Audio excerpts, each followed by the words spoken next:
viewed across the globe by at least 2 people. This is the New World Order broadcast, coming to you live from the end of the world.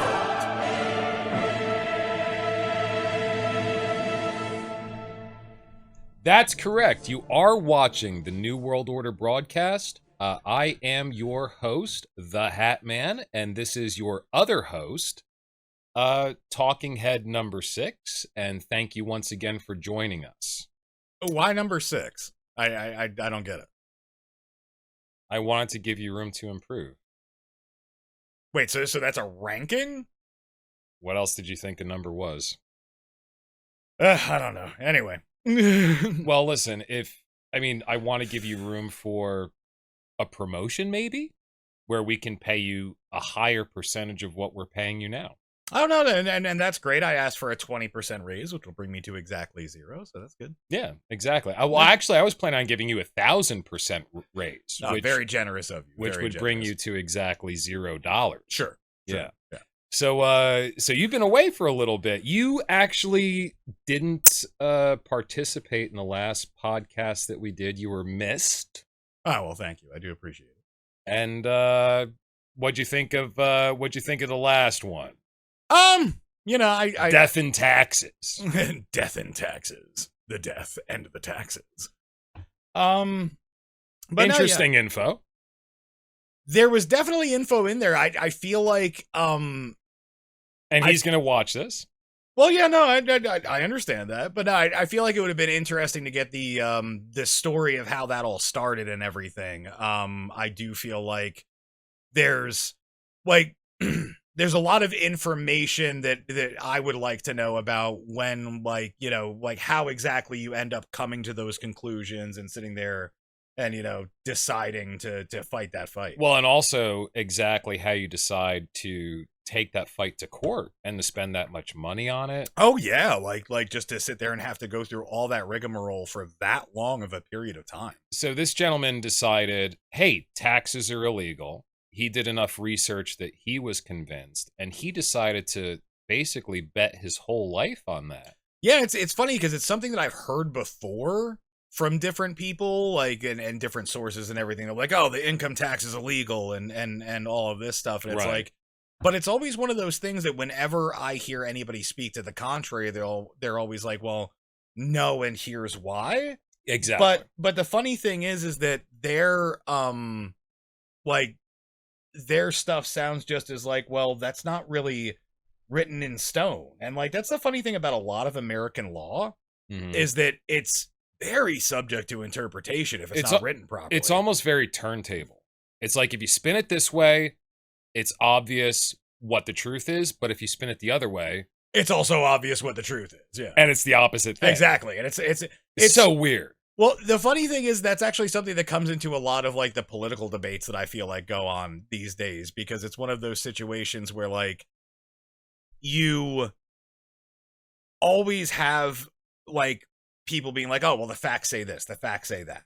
Mm-hmm. And when you sit there and you have that, it's facts are really easy to push in certain directions. It's like that thing that I've brought up with you before about that college student who sat there and specifically did that thing about, I forget what the actual scientific term is. It's dihydrogen oxide or something like that. Yeah. The scientific name for water. Yeah. And so, but his whole thing was to make this bogus thing to try to prove to people. Well, let's say that let's say the name is of water. Let's say it's booger balls. Right, okay. So it's just a name that sounds very unappetizing. Well, let's just say, because we can't remember the name, let's just say it's booger balls, and then say his argument the way that he was trying to convince you that this is not a good thing. Yeah, so he sat there and did this entire thing where he was there's this chemical. Right. And it's approved by the FDA. Right. And they put it in your food.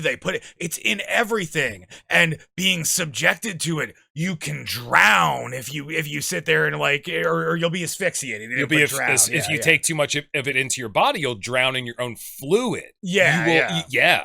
And so he was just bringing up basically the wastewater can kill you because water can kill you. Because the name of it was like booger balls. Yeah, exactly. It was this booger ballsy like chemical composite that is just water. And the funny thing is when you sit there and you use those metrics, it's like, that's how they fuck with us and get us to fight each other, is because it's just like, you've got the one side who's going to be like, well, if it's helping society, then I feel like we should, booger balls might be worth the risk. Booger balls might be the best thing since the wheel. And I guarantee you, when somebody invented the wheel, the other cavemen were looking at him going, but it's round. There's nothing in nature that's round. Stop going against God. God wants us to drill for oil and like God intended. And use things with right angles like God intended. Yeah, because the whole world was made of right angles. I'm assuming that's the way they saw the world. I don't know why. But it's just a Picasso abstract. That's the way primitive man saw the world. Picasso was just getting back to our roots. Yeah. So I would have also liked to see or hear about more of his story. Yeah, I would have found that interesting, but it's like I know that part of that might be him being, reticent to actually go into those details. Well, I think that he's hyper conscious of some of the illegal activity that he may have been involved in. Yeah, I gotcha. Because, especially that one point in his life where he's only making the IRS garnished his wages to the point where he's only making $75 a week, and he was supporting his son and his father. And I forget if he had a wife or a girlfriend at that point that was also living with him, but he's supporting 3 or 4 people on $75 a week in the early 1980s. Yeah, and that's what I like, how did you end up there? Because that was just like glossed over. He was just like, this is the point. These taxes are illegal. This is not gonna. Yeah. So it's I was trying to convince him, like, hey man, Henry Hill has been on the Howard Stern show. Oh yeah. Since at least I remember the late 90s. And for those of you who don't know who Henry Hill is the guy whose life was the basis for the movie Goodfellas. Exactly. He went into witness protection after he snitched on the mob. Yeah. And there's other guys that have snitched on the mob or didn't snitch, perhaps, I don't remember, that have gotten out of jail and have actually started their own podcast. Oh yeah, I'm sure. So I'm trying to convince this guy that we'll call Harry, even though he still has his email up on his Twitter page, so you can tell who he is. Don't point it out. Oh yeah, he's using somebody else's name as his fucking Yahoo address or Earthlink address or whatever the fuck he's still using. Earthlink, man. I bet you that guy's got Juno accounts. He probably does still have Juno accounts. So I'm trying to convince him, hey man, it's cool now. You can just come on and talk about some of this stuff. Like if you it's not the same kind of, If you killed somebody, maybe don't talk about that. But the other stuff, it's just fun, and you can always say hashtag not legal advice.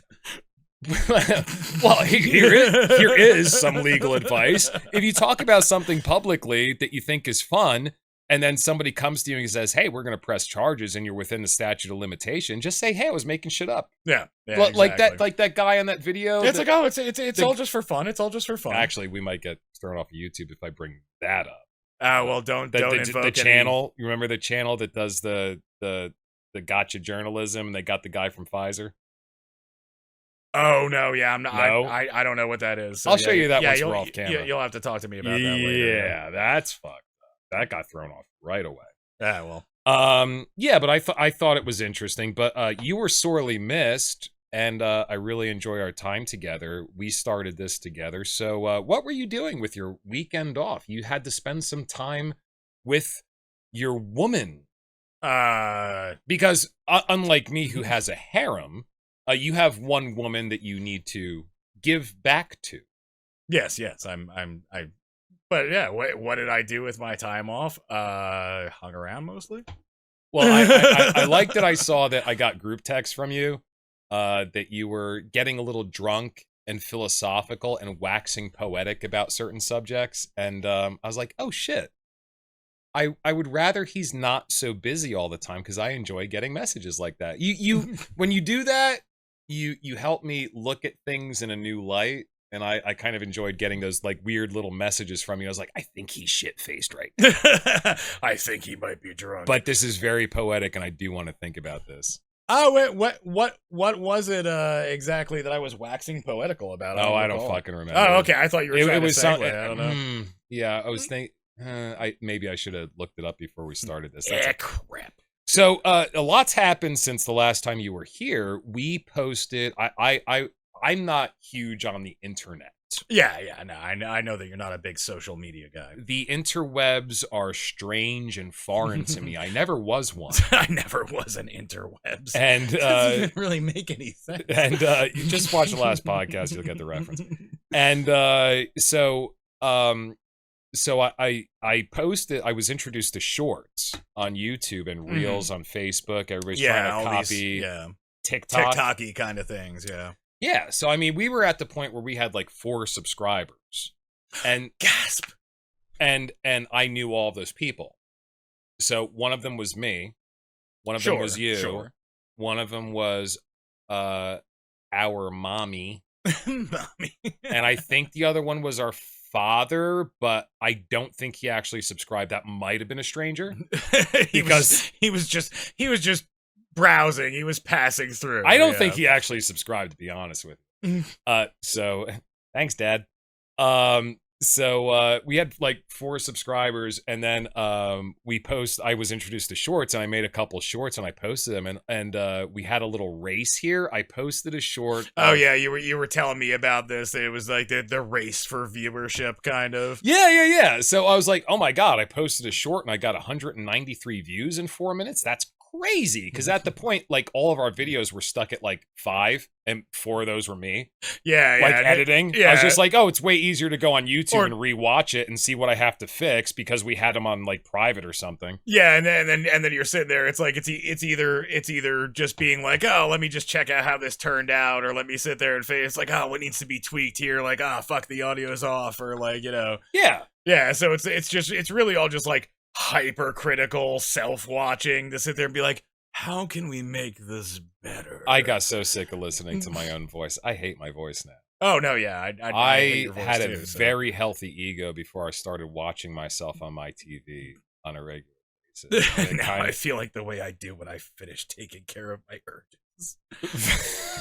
It's just shame, and I'm wet in places I don't want to be wet. I don't understand why I'm so moist. Why am I so moist? I need to shower. I can't dry off because of the tears. Are those happy tears or sad tears? So, oh, sorry, happy tissues or sad tissues. I got it wrong. But the tissues still smell like shame and fear, and also a little salty. A little salty. They taste salty. Oh, I mean, look at your tissues. But then, the shame is even worse after that. I can understand that one. So I made 2 shorts. I was like, 193 views in 4 minutes. That's fun. So I set up a little race, and I created 2 shorts where we have like a puppet of this mad scientist that somebody made for us. And I posted that, and he's talking about in this video. This was a crazy character. It almost feels like he might be a Nazi scientist. Gee, you don't say. I don't want to judge. But if you're going to use logic, it seems to point in that direction. Well, sure. Yeah. I don't judge. Well, that's very, very, And how dare you? Forward. And then the other video that I put up, the other short, was when we were playing with the laser beam. Oh yeah, with the what does he call it again? He uses some abbreviation. Huh? Who uses an abbreviation? Harry. A laser beam?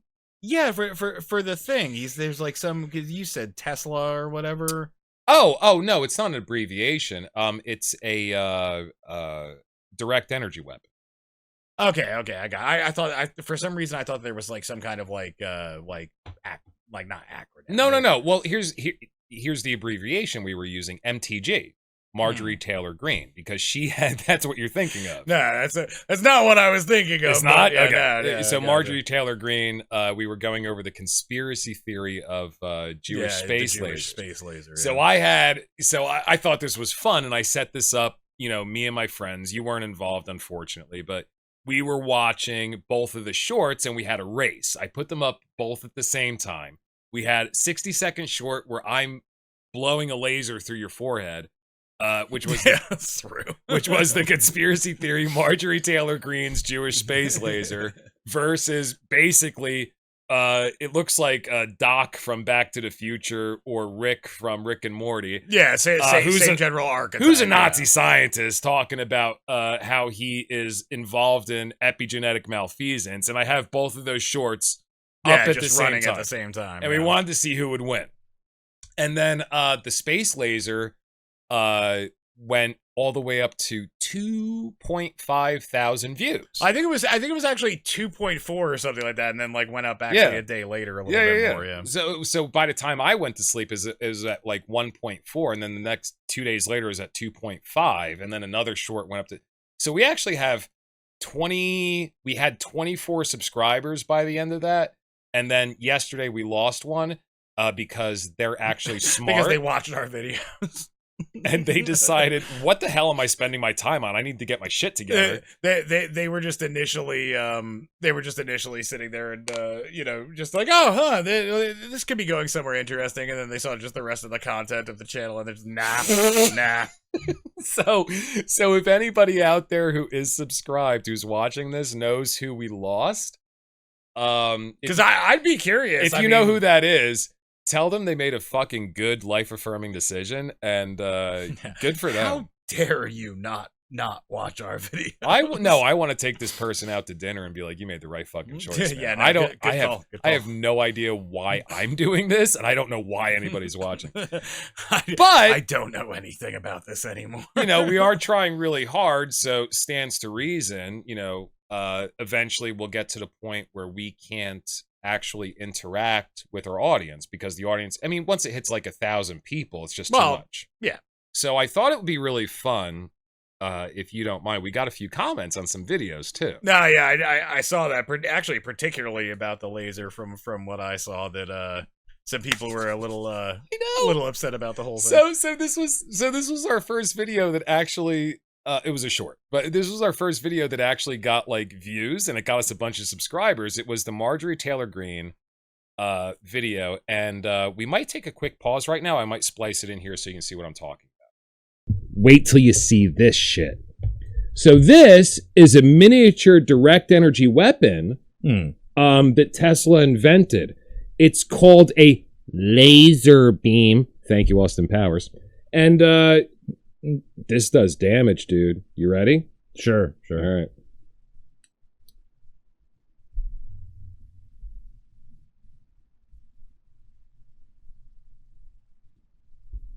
Do not put that in my eye. I will. Ow, that's actually pretty hot. Is it hot? Yeah. Did it actually hurt? Yeah, it's at the start of getting warm, yeah. Holy shit. All right, I want to try it. Oh my God. Holy shit, that got really hot. I felt it right away. Yeah. Oh my God! Dude, this is the real thing. They put this in my swag bag. I swear to God, if I have a spot on my head later, I'm going to. You're definitely going to have a spot on your head. Oh my God. So that's what I posted, and it like, for us, it blew up because we just started. Well, yeah, sure. For anybody else, that metric is just like a drop. You only got 2,500 views. Like, that's a failure. 2,500 views. I'd kill myself if I only had 2,500 views. We have no social media presence. We're trying to do this grassroots to see what happens. Oh yeah, like and who knows? So let's bring up the comments that we got on that short. Yeah, sure. Here, because I thought it'd be fun to interact with our audience while we can still do that. But before they all unsubscribe. Before you all wake up and realize you're wasting your fucking time and get off the drugs or whatever you're doing. Oh Lord! But yeah, here, hold on. Let me get that up here. Okay. Yeah, I want to talk about the. So this was kind of my dream come true. I wanted to do something on YouTube that gave us a bunch of views and got me a bunch of negative comments. I You thought just- that'd be really you're just fun. itching to be sitting there and knocked down a Villainized? peg. I told you in the other podcast, I am a Slytherin. You see the necklace I'm wearing. I don't have a problem being villainized as long as people are paying attention to me. And let me say this. I don't mind being hated as long as I'm hated for the right reasons. And this is a good reason. So let's take a look at the comment. Sure. Yeah. So Hold up, something's wrong. Oh God, no! no. Why is that like that? Well, if we can't see it on the screen, we can just read it. It's fine. I know it. You know what the issue is? Oh, you're in the wrong Chrome tab. Yeah. There it goes. Oh, we're up? Yeah, we're up now. Okay. So first comment was, that's actually super dangerous to use without proper eye protection. Because I shined it on your phone. Yeah, that was the joke. Don't mess with eBay lasers like this without any safeguards, or you'll end up blind. And then somebody responded to that comment. It's actually illegal to buy strong lasers in a lot of places. And if you build one, you can't take it outside your house. Well, hey, guess what? I want to promise everybody on YouTube that this was a homemade laser. I happen to know somebody who did prop work for the original Star Trek series. No, I'm serious. Okay. No, I'm dead serious. Okay. And they built this laser. And we did take it outside of the house, and I did shine it on somebody without eye protection, all of which is super illegal and super irresponsible. So, which makes us all wonder, like, listen. Anyway, I want to say to you, that was extremely irresponsible what I did to you. I put your safety at risk just to make entertaining content for the viewers. And I want to say to the viewers, that was extremely irresponsible of me, and whoever made this comment, you are absolutely correct. And I'm going to promise all of our viewers right now, I will continue to do illegal and irresponsible things whenever it suits me. Because that's what I do. Hashtag not legal advice. Definitely not legal advice. So was the comment under, that was... But yeah, so the one under that is then... Oh, is that the... This was like if Woody and Buzz were real LMAO. Is that just because I'm wearing a hat? I mean, all it is? I've got to assume that it's because you are a slender man who is wearing a hat. I thought I was the Hat Man. Can I also be Slender Man? Slenderman. But I would assume that is the hat. And the fact that I am a stouter gentleman, I suppose, would be the reasoning. Your behind voice that. does also have more Of the Tim Allen bravado. kind of thing. What? Of the Tim Allen kind of thing, because Tom Hanks played Woody and Tim Allen played Buzz. Well, he's like, to infinity and beyond! Yeah, see, I can't do that. You can do that. Your voice has that timbre. the richness of my tar-filled lungs. Yeah. Well, I keep trying to get that timbre. It's not working out. You've just got to let it all settle in your throat. Oh. No, I intentionally smoke to build it up inside of my throat. That's beautiful. I know, it's glorious. That's really glorious. beautiful. When you die of throat cancer, I'm going to be so upset I have to hire somebody. I wanted somebody to like pull it out and bronze it, just like my just like those ant colonies. Yeah, exactly. Just sit there and like pour like molten whatever into my. Just pour pull out molten metal into the opening of an ant colony, and then they pull it out of the ground. You can see all the stems and all the hole. You want them to do that to your throat? I just wanted that, like the whole thing just straight down into my lungs and everything, just so that they can sit there and like just have like this nice chaotic 3D sculpture of what it is that's going on inside of me to give me this illustrious voice. Oh my god, yeah, we could fucking 3D print that shit and sell it. And then the last comment was, that was incredibly irresponsible, putting that thing on his forehead, a literal slip away from eye damage. That is correct. You're welcome. So the next comment that we had was on our most recent podcast where you weren't here. Yeah, the death and taxes. Death and taxes. Yeah. So let's bring that up. That was kind of fun. Let me pop over to that. So I had so much fun. This was about a 5-minute commercial that I created. I'm learning Adobe Premiere Pro, because Yeah. when we first started the podcast, only 2 or 3 weeks ago, less than 3 weeks, almost 3 weeks, I was using Adobe Rush. I'm familiar with Adobe products. I was a photographer for 24 years. And Adobe Rush, it was just intuitive, and I was just like, boom, there. But yeah, then it's the like prosumer kind of version of the actual Adobe product. But then I got Pro, and I was like, oh fuck, this Yeah. is amazing. So I was learning this, and we came up with a funny concept for like a 5-minute commercial. And in order for me to learn something, to have any discipline whatsoever, I have to have a fun result in mind. Well, sure. So this was like a super fun thing that I wanted to like. So every step of the way, I have to figure out how to do it, watch tutorials, and learn how to do it. So that's a good way for me to learn the program. So the commercial was super fun. We're not going to pause for that. That's too long. But you know, watch it. It's on our page. Sure. I think the title. Actually, you know what we could do is we could put a link in the comments. Link in the comments. The title is "Do This One Thing to Change Your Life" or something like that. Yes, it's very, very life affirming. Anybody who, well, actually, we'll get to that in a moment, but because somebody has watched it and had a very, I don't want to say affirming. We'll get back to that. Well, let's read the comment. Okay. Well, we're on the other one now. You said, yeah. Oh, why did I go to the commercial? I don't know. Oh, I'm too drunk. All right, already, Jesus. Yeah, I know we're early. So this is from the Death and Taxes one. You guys are awesome. Hey, we got our first fan. Hey. So thank you very much. Wait. At Allen's .3346. Thank you for watching.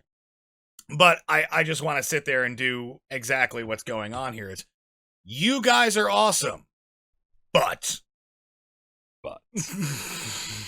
your conversation about sovereign citizens, and I do have to apologize. Sometimes my guest, who we're calling Harry, I can't understand exactly what he's saying. Yeah, he tends to drift a little bit. Like there's no. obviously... It's the way he speaks, and I Yeah, thought he was saying solvent citizen. Solvent. So I think we said solvent. Like a chemical reaction. Yeah. Or you know, not being. See, I thought it made sense because you're not in debt. So you were solvent. Yeah, like you were thinking like in the black, insolvent. Like you're in the financially. Black. Yeah, I gotcha. So sovereign citizen. You guys are awesome, but your conversation on sovereign citizens, I think, was off base and inaccurate. I want freedom without a slanderous label.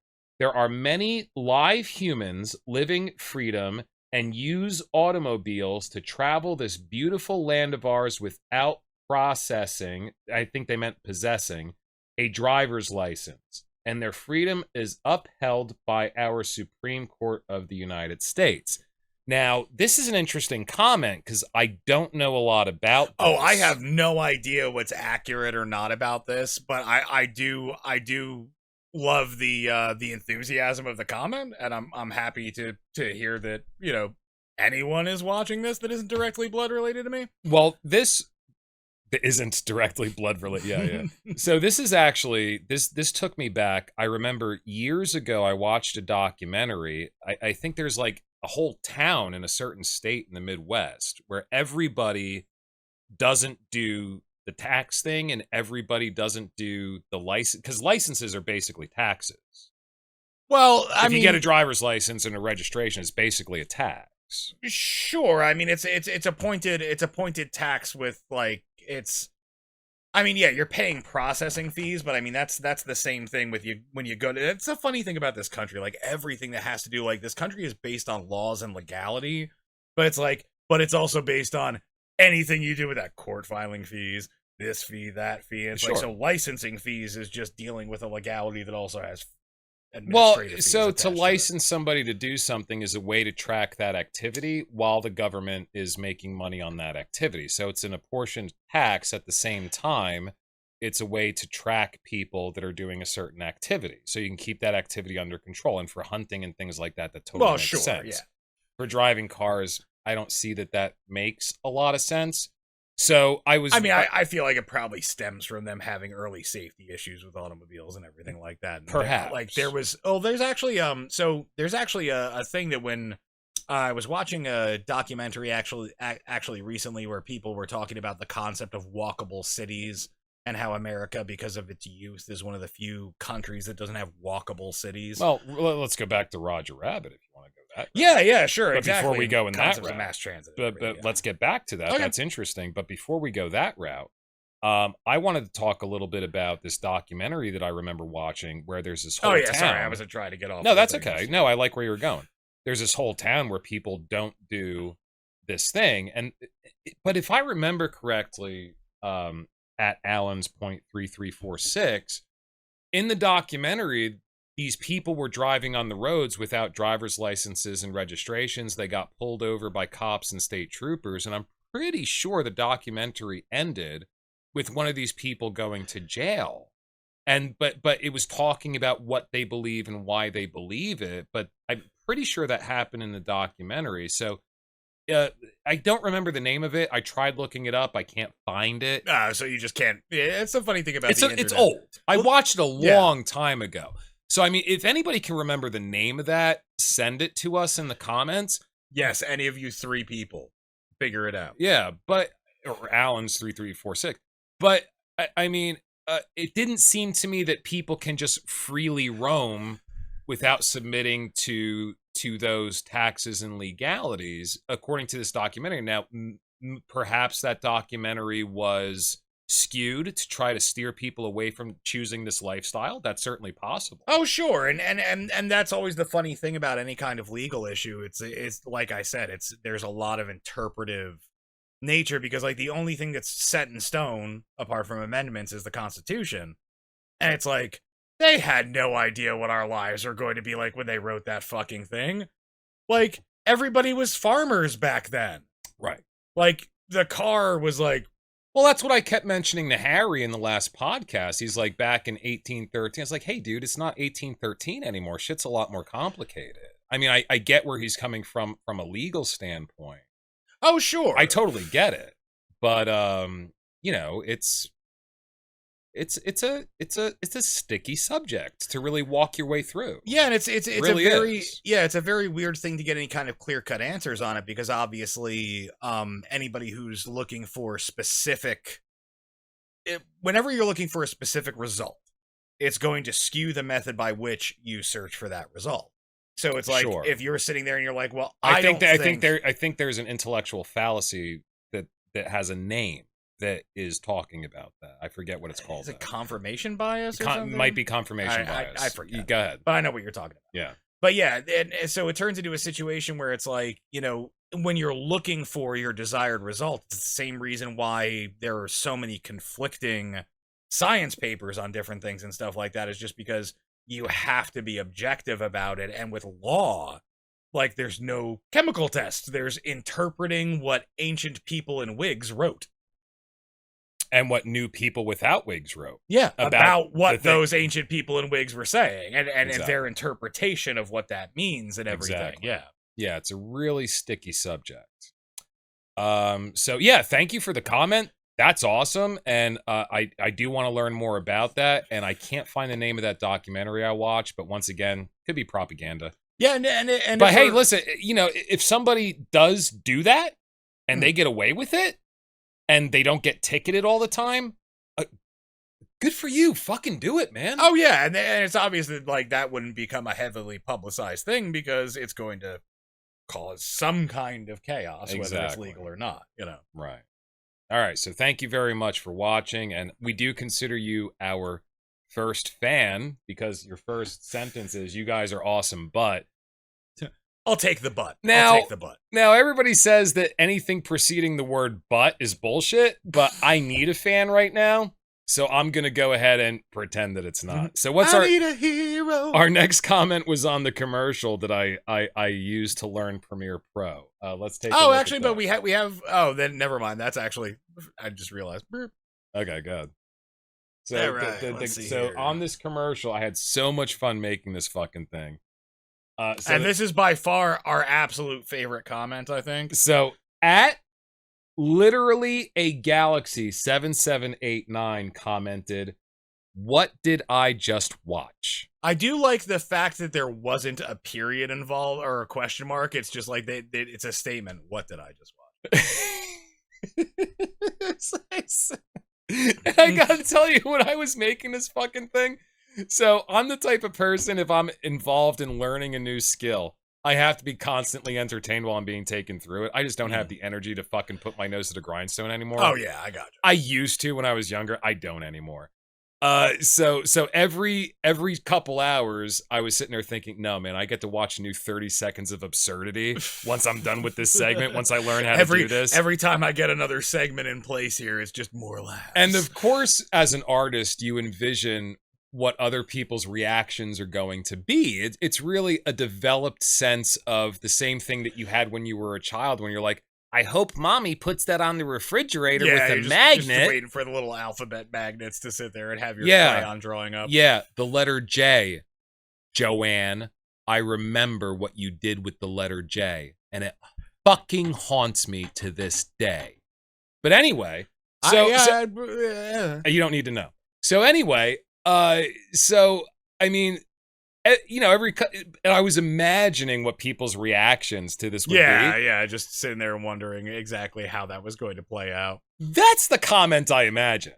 That's just what the hell. That is exactly the response that I wanted, and that's the only comment that we got on the video. I was like, yes!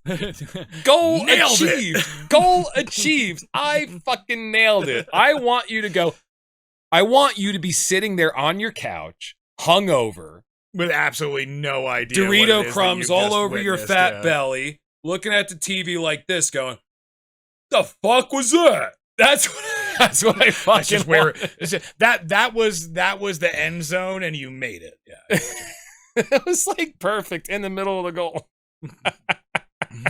Go! I love it.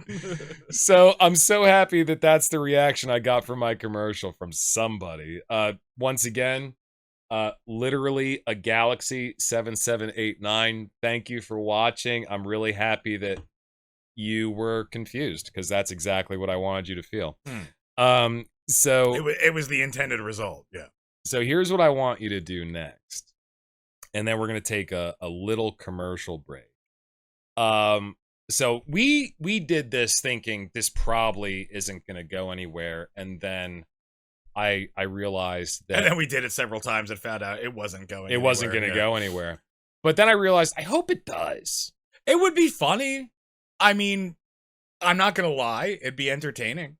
So what I ended up doing last night is I ended up just Google searching NWONOW. Yeah. And I found our major competitors for the popularity of that name.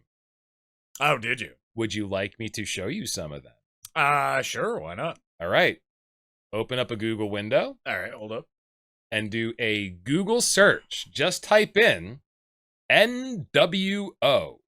NOW. Oh, I think I know where this is going. Do you know where this is? Have you looked it up already? No, but I am aware of things. All right. So none of these people are doing anything about the New World Order. Which I think is lost. It's a lost opportunity. My question is what, if you want to look at the screen, where is this going here? Because now I'm confused. The first one. Oh, the very first one? Okay. YouTube. Let's bring up the YouTube page. Make sure it's on camera. Yep. Make sure it's on camera. I want everybody to see this shit. Right. So look at how long this channel's been up. Go to videos. Okay. All 16 years ago. What is this? This is softcore porn. I think it's Japanese. Okay. So let's watch. No, go down. The one that I have the red line on? Yeah. So make sure that video starts from the beginning. Make sure it's on screen. Okay. So this is our competition for the name New World Order Now. So it's basically just a guy. What is this? So it's basically spy porn. He's spying on a girl that's getting ready to go to sleep. But like the long padlock on the sliding wooden doors, what is that? So I'm gonna sit there and say this right now. There's subtext to this entire thing that you're actually missing beyond. Maybe she intentionally left it open. You're missing the point. The lock's on the outside of the door. Oh my God. She's a prisoner. You're right. She couldn't open or close that padlock. She's like in like a sex zoo or something. Well, she might be on Epstein's Island. Now, I think that she's far too old to have adequate adrenochrome to sustain our youthful appearance. You and the adrenochrome, man, I swear. I'll get you. Don't worry about it. I gotcha. I understand. You explained it to me. It's just one of those, man. Dude, you had no idea what that was all about. Oh no, yeah, I had no idea what you were talking about. It's so funny. But no, like this thing of like her like sensuously trying to sleep while being spied on. Like I said, the padlocks on the outs. This is creepy. It's super creepy. This is effing creepy, man. So anytime I feel like we're getting creepy, I just have to go back to this. Here's the other New World Order now. Like I wonder what does I'm going to stop this. I feel dirty. Well, it gets to the point where she sees him. Okay. She notices him looking through the crack in the door. And then invites him in. It doesn't show that. It just then music starts and the camera's already inside. But she notices him looking through the crack in the door first. This is just weird. Oh, there you go. There it is. There it is. Oh, and she smiles a little bit. Oh God! And there's the music. Why? There's the Japanese porn music. Why? Or Korean? Or yeah, I'm not 100% sure. I have no idea. I'm sure we all look the same to them too. That was super racist, but anyway. No, I'm sure we all look the same to them too. I can't tell. Can you tell? No, not particularly, but it's probably just because I don't have enough exposure to Asian people. That's exactly why. But anyway. But they don't have enough exposure to me, so they just see me and they're like, German, Norwegian, Canadian, American. I think as soon as you open your mouth, they would know you're American. Oh, as soon as I open my mouth, everybody's just like, from the super oh, you're from America. Things. Please go fuck yourself. Absolutely. Yeah, no, I get that. Much. I totally get that. No. But, you can't tell visually. But, I can't. But, so that video, I just want to dissect this real quick. Okay. So. Isn't that great? This is great. No, that's the New World Order. So if we're just going to dissect what just happened here, that girl, yes, is locked inside of a room from the outside. From the outside, good eye. I didn't even realize that. So she's locked in that room from the outside. Correct.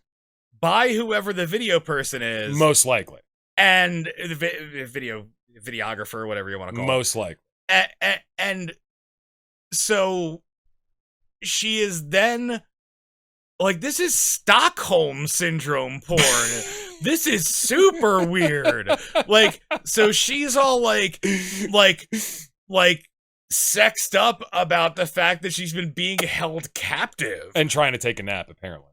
Is sleepy Stockholm syndrome? What is this? I don't know. Oh, that's so weird. I don't know, but that's the first so thing that pops up when you type into, because we're not in the Google algorithm yet. I think you have to be online for like 3 months before it starts picking you up. I think you have to actually do something that anyone cares about before it starts picking you up. That's not true. And people care about this. People care about Stockholm porn. Well, 15 years ago, might have changed since then. I was trying to promote my artwork online before I got involved with the New World Order, and I was all over Google.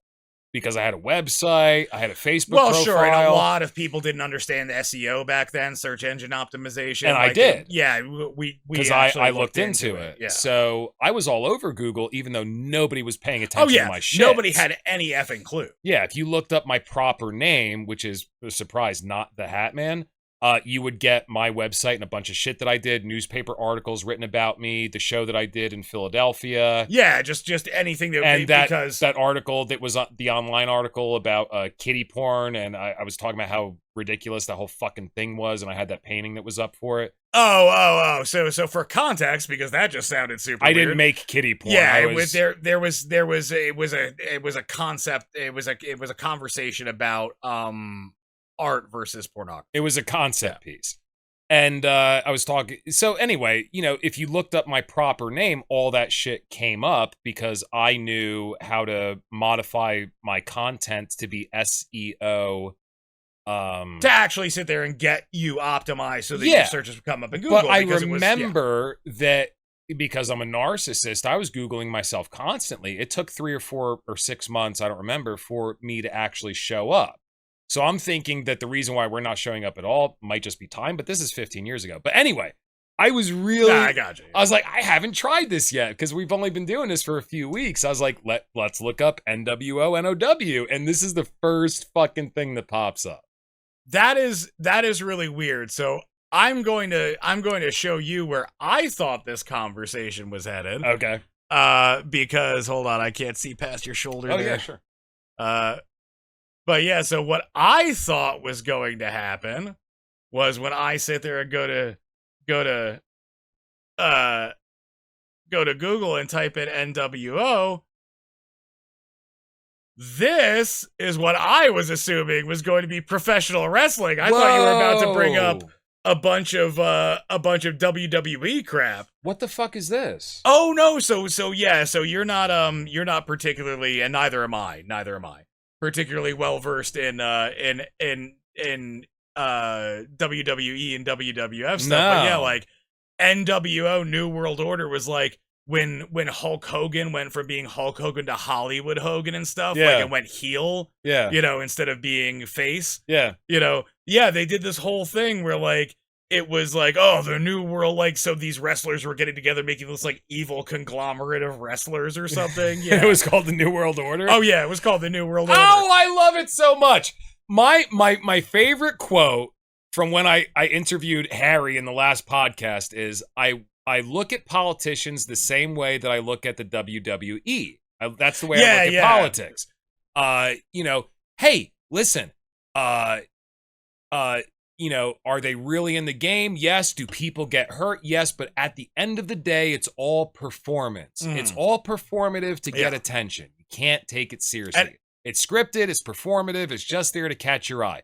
But that's what I consider me to be because I'm a fucking, you know, shill narcissist. But they actually did this in the WWE. Oh yeah, it was like a whole like plot line. It was like a specific plot line in wrestling. Like it was late 90s, early 2000s, maybe. Oh, that's fantastic. You know what? So that's what I thought. Do you know why I missed it? Because I was older than 6. And that's also why I don't know what's going on mostly in the world of politics right now. Because I'm not older than 6. That's why. But yeah, so that was like a whole... And then everybody's argument's going to be, yeah, but these people can actually influence your life. No, they can't. They really can't. Well, if you stop paying attention, to them en masse, they lose all their power. That's the way it is. I mean, I would argue that as long as they've got like military, like lawmaking shit, like they could definitely fuck you up. Oh, you're not paying enough attention to us. We're going to bomb your city. You think that's going to happen? I don't think they're going to bomb your city, but they'll make laws that you can easily break. Yeah, and then they're going to bomb your city? No. Well, sure, they're not going to bomb your city because it's not your city, it's their city. As long as the things that are holding the guns are also people, which is about to change. Dog. And those people are also not giving the attention. You ever hear the old saying, energy flows where attention goes? Yeah, I got it. The reason why these people have so much power is because everybody's paying attention to them. Everybody hangs on their every fucking word. And we're going to talk about this a little bit after we come back from from our break. Back from the grave. We're going to talk about this a little when we come back from the grave. We need to rest our supernatural powers and come back stronger. I actually think I almost said grape. But I like... That makes even less fucking sense. I like what you said better. That works. I shouldn't have even mentioned it. Yeah. I shouldn't have even mentioned it. Yes, we need to take a cat nap and come back. a cat nap. A chad nap. And, but yeah, energy flows where attention goes. And I think that if people stopped hanging on their... I mean, you see how bifurcated... That's what I was getting at. You see how bifurcated online discussion is nowadays. Now, I'm new to the online social media world. I basically haven't been involved in social media in any serious way since the days of MySpace. Yeah, no. Before that was pretending to be an online platform for bands and musicians instead of just being something that the entire human race has discarded. They're pretending. But back when it actually was a place where everybody...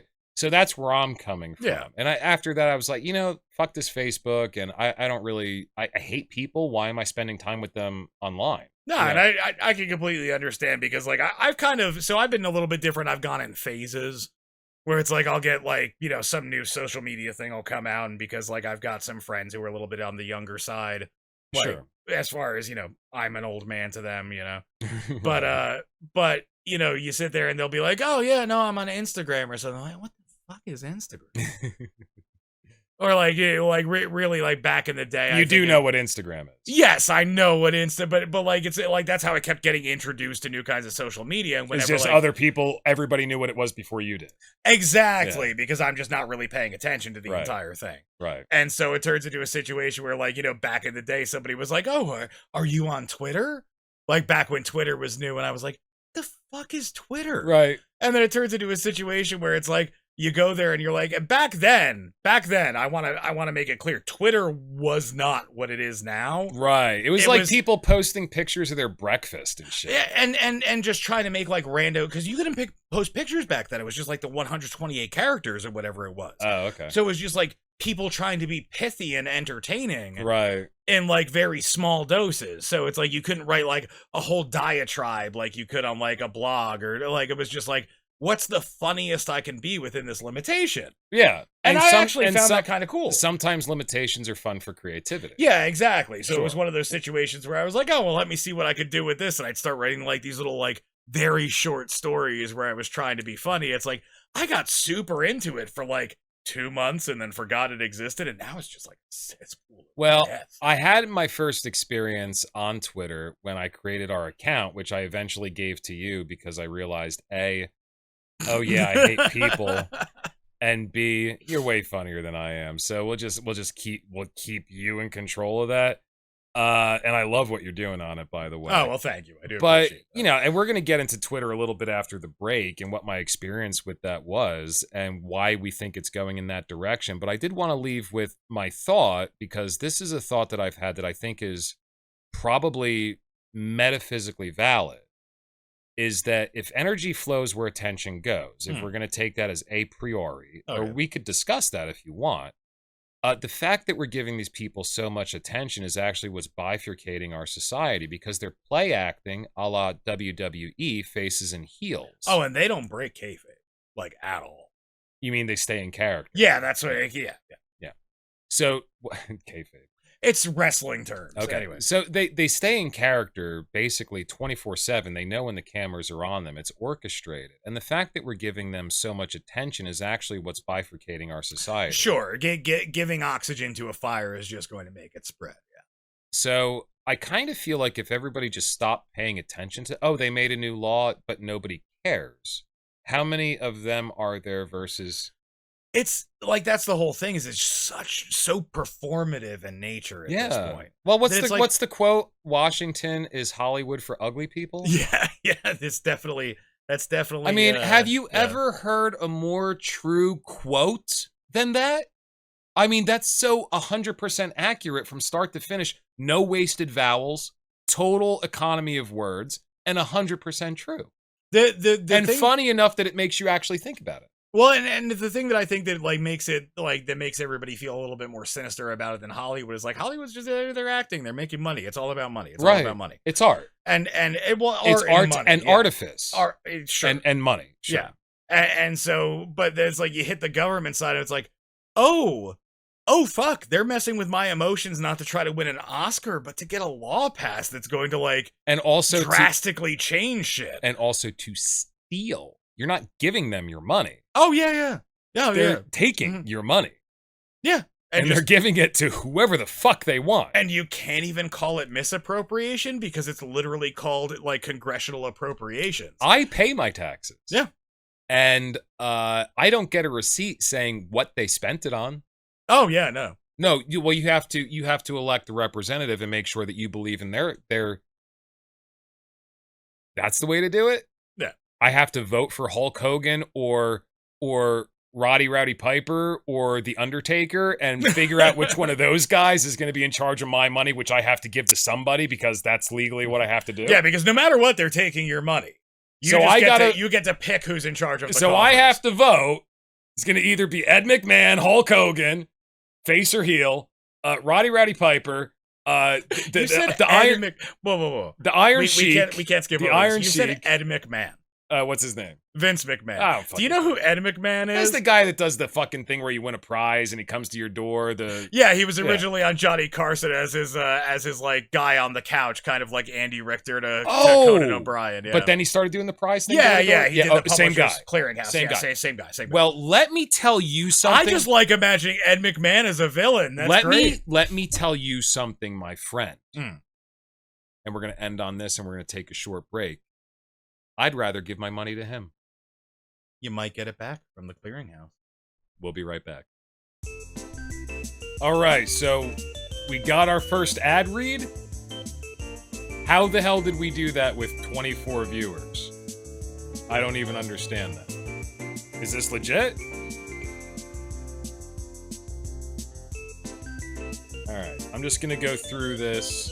It says, this is an ad read for a Leroy puppet from Adark for Me. All right. Need a marketing advisor. No problem. All right. Our first ad for the New World Order. Okay. This bespoke puppet is crafted by the dexterous eyelids of an armless and legless Vietnam War veteran to show the true triumph of the American spirit. Made of non-pilling fleece, though Leroy himself is involved with pills quite too often. Who the hell wrote this? You getting paid to do this.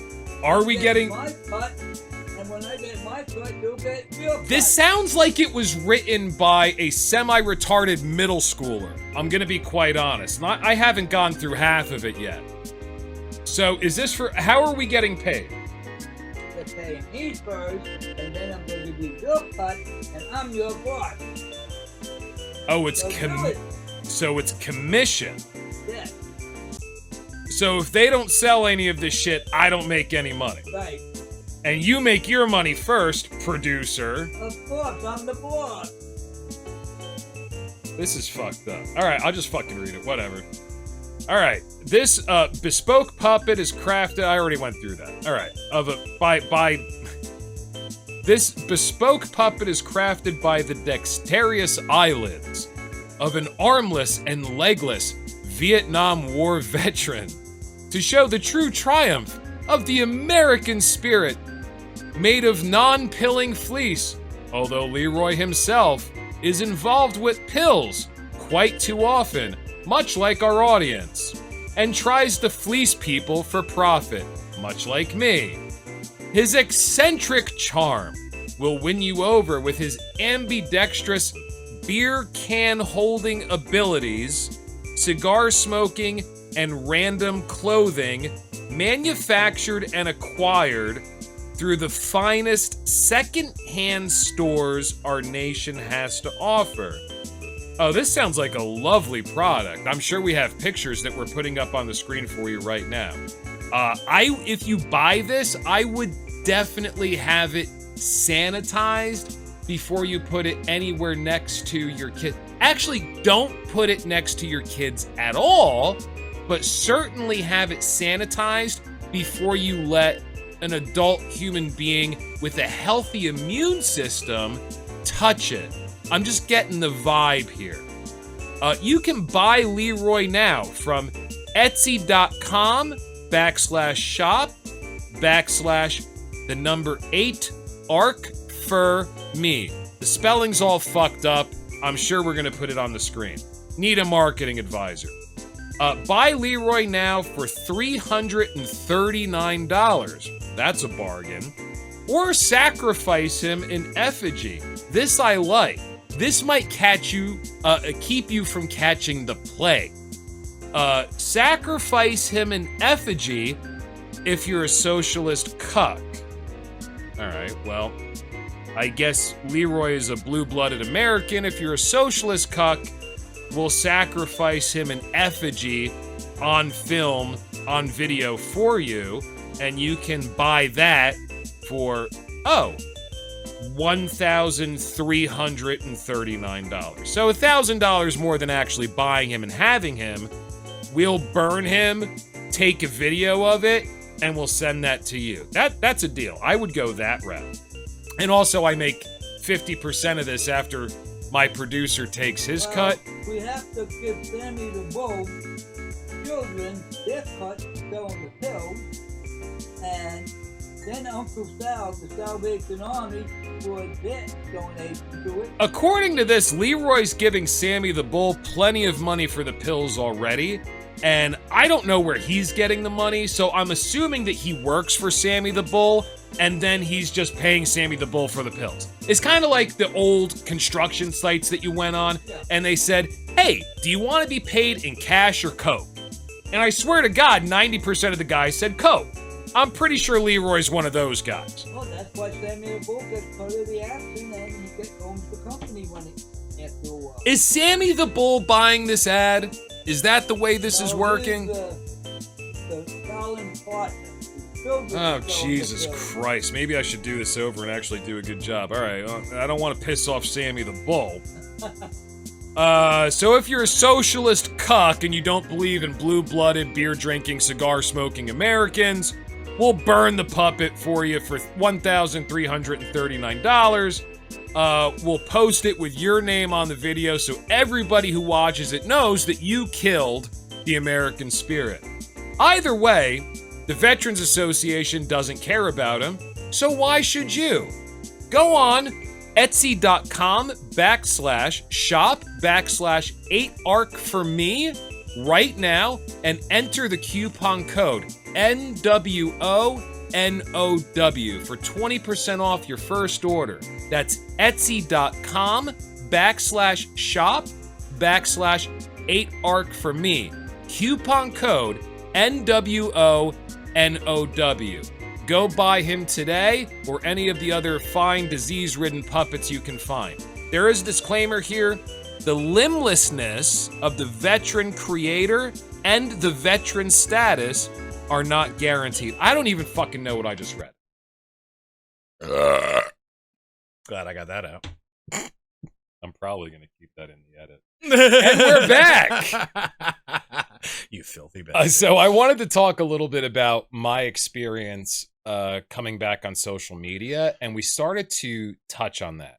So I was never big on Twitter.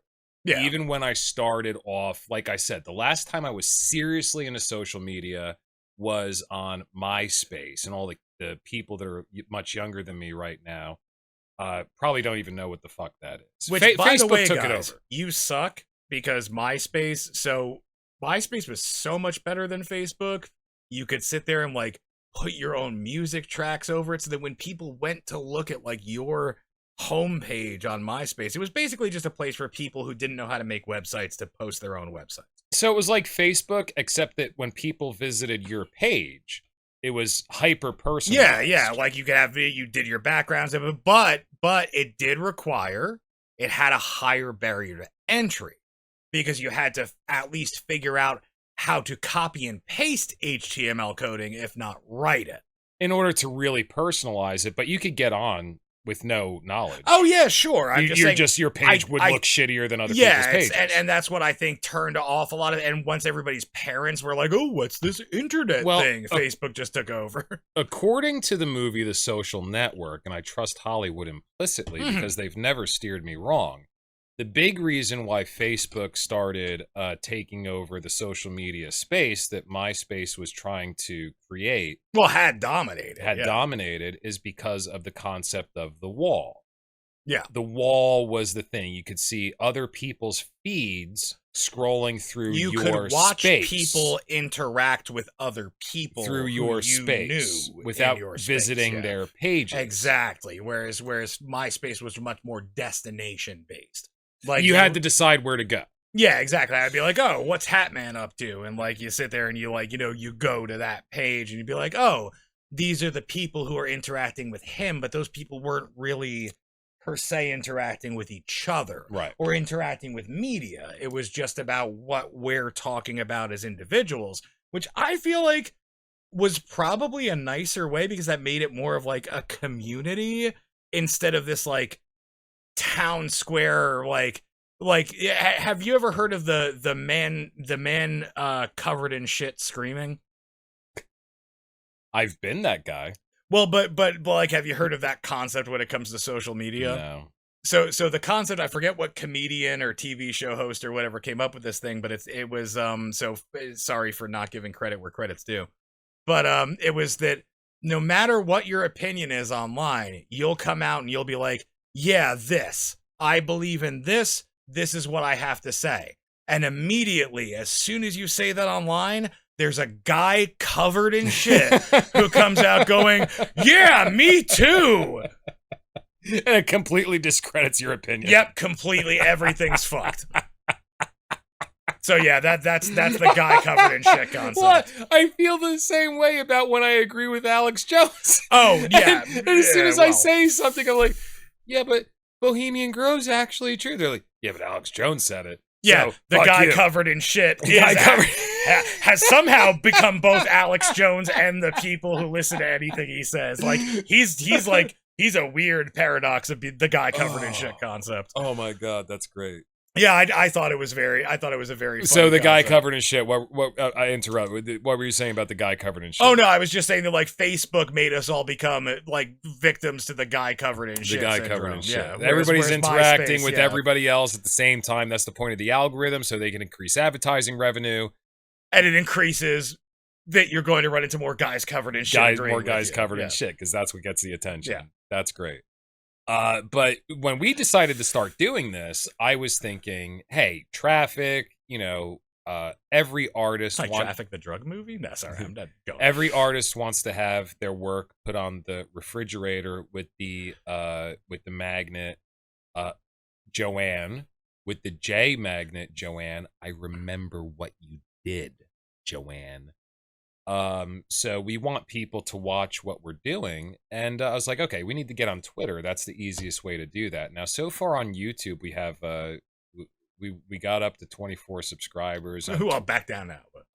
Back down now, but on Twitter, we've only gotten up to 15. So we have no idea how to fucking use this thing. Yeah, well, I mean, I think part of it is that I'm mostly just interacting with other people. I'm not actually like I need to start posting like our own stuff too. Maybe. Because I think we're just like, it's become just a reactionary channel where it's like I'm obviously just shit posting. Yeah, well, I figured that shit posting's fun. Shit posting's a lot of fun. I enjoy reading your shit every morning.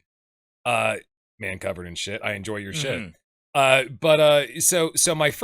I created the page before I decided to put you on it, and I've heard stories from He's heard tales. I've heard tales about this place called Twitter, and about how it's one of the most toxic environments online.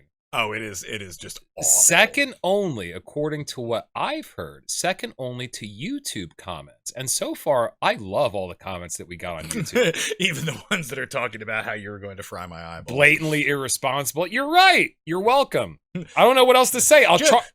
Next time I do something irresponsible, I'll sell tickets. I don't know what else to tell you. Just to call it out, I did say, if you put that on my eye, I'm going to be very upset. Well, you hear Harry yelling at us in the background. Oh, yeah. Harry was like, don't put that in his eye! But yeah. So I've heard tales about this place called Twitter, and I said, let's see what this is all about. So in my naivete, I figured the best way to start from a marketing perspective and to have fun, let's start looking at people whose information I find interesting. Sure. Not whether or not I agree with them. I want it to be funny or worthy of satire. And I got Condoleezza Rice. I got AOC.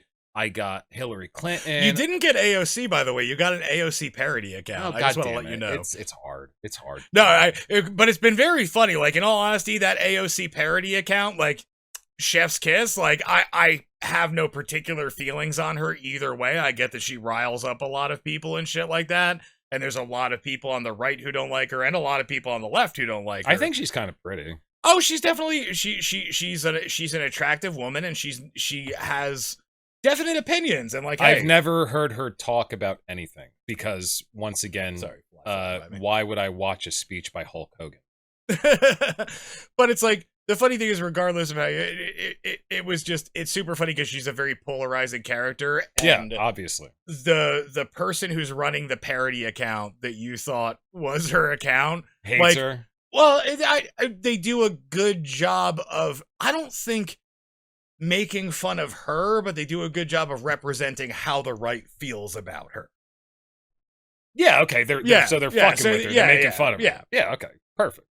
But I went on there and I was like, so I want to get a large spectrum from the right that I know is polarizing. Because I mean, the media that I basically absorb is podcasts. I love podcasts. That's why I decided I wanted to make one. I feel like it's just fun. Yeah, I love it. You just want it to be another one of those alt-right dark web guys.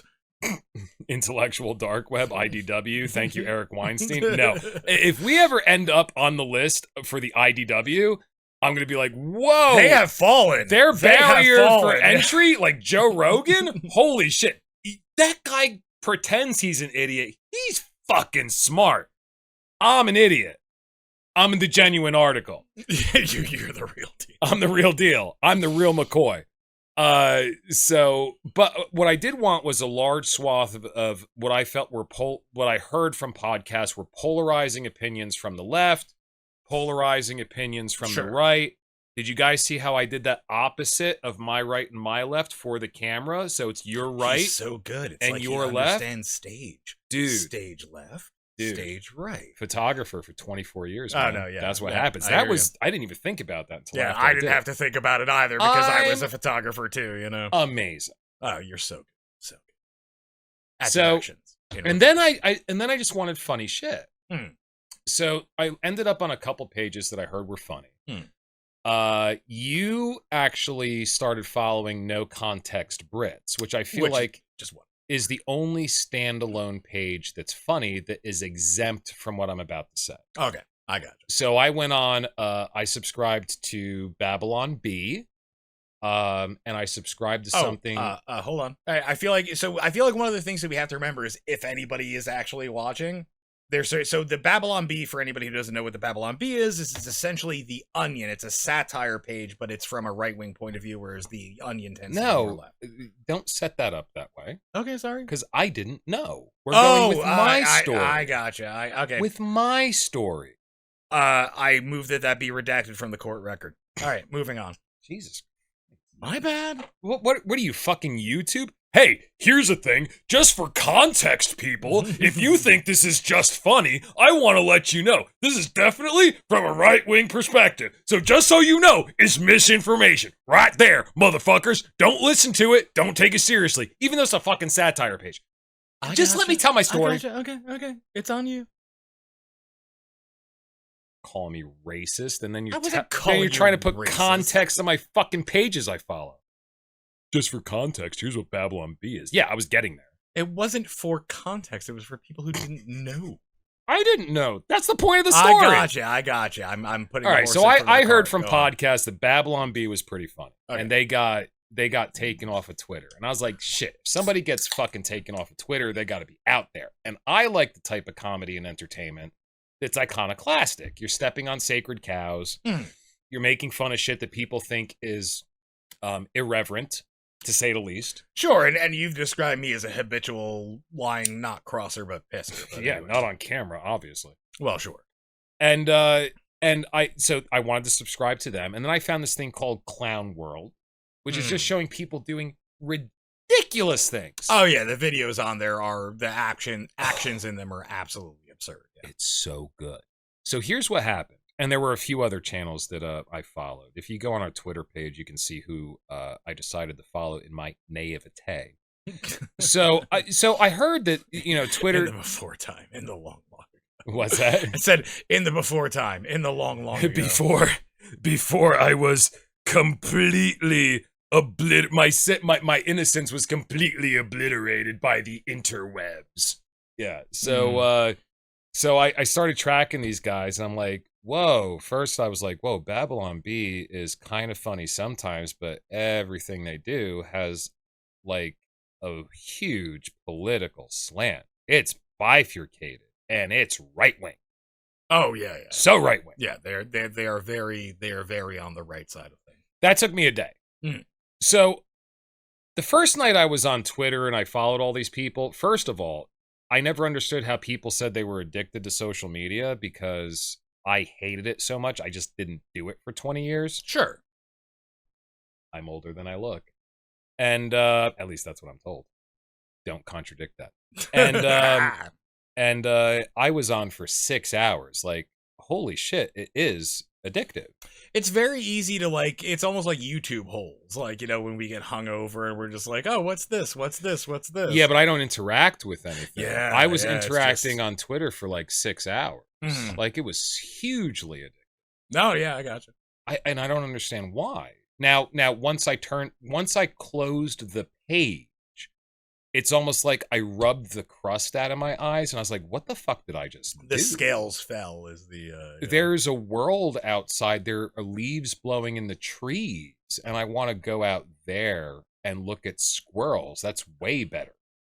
And it was almost like it put me in a trance. I wish I had them prepped. I saw some awesome, like, so there's this thing online. I'm not gonna go on a tangent, but because I was trying to. So yeah. So squirrels landing in superhero poses. Oh.